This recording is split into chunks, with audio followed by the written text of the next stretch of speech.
Hello Sindhu, ఉమ్, ఇవో నీకు మంచి బిజినెస్ ప్లాన్ చెప్తా. నీకు పైసలు వస్తాయి, నాకు పైసలు వస్తాయి, సరేనా?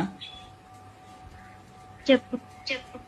ఇవో ఏం లేదు, మన ఇద్దరం పెళ్లి చేసుకుందాం. పెళ్లి చేసుకుని ఇవి ఉంటది కళ్యాణ లక్ష్మి. కళ్యాణ లక్ష్మి 1,00,000 రూపాయలు వస్తాయి. నీకు 50,000, నాకు 50,000. ఏమంటావు? తర్వాత మనం విడిపోదాం. నాకు పైసలు అవసరం ఉన్నాయి ఇప్పుడు అర్జెంట్. కళ్యాణి లక్ష్మి ఒకటి చాలా, నేను చచ్చిపోతే నీకు ఇంకేమన్నా వస్తాయి. అరే చచ్చిపోతే పింఛన్ పైసలు కూడా వస్తాయి. నీ అక్క నేను దావదంటే కథమే. నాకు పింఛన్ పైసలు ప్లస్ నెలకు 2,000. ఓకేనా? మరి నీకు ఓకే అంటే చెప్పు, మనం రేపు పెళ్లి చేసుకుందాం. మ్యారేజ్ సర్టిఫికేట్, గిరేజ్ సర్టిఫికేట్ అన్ని రెడీ చేస్తా.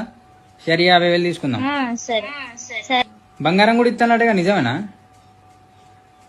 ఏమో తెలియదు, చూద్దాం. బంగారం అంటే నీకు సంబరమేనా? పెళ్లి చేసుకుంటావు ఇక. మళ్ళీ నువ్వు చచ్చిపోయినట్టు కూడా ఒకటి క్రియేట్ చేస్తా ఫేక్, సరేనా? నాకు పింఛన్ పైసలు కూడా వస్తాయి ఇక. వామ్మో, నాకు చంపే కాడికి పోయినావు. మరి ఇక మీ ఆడవాళ్ళు చంపుతలేదా? పాపం హనీమూన్ పట్టుకోయి ఆడ దింగుదామని పోయి దింగించుకొని వచ్చింది పాపం, ఆడు చచ్చిపోయినాడు.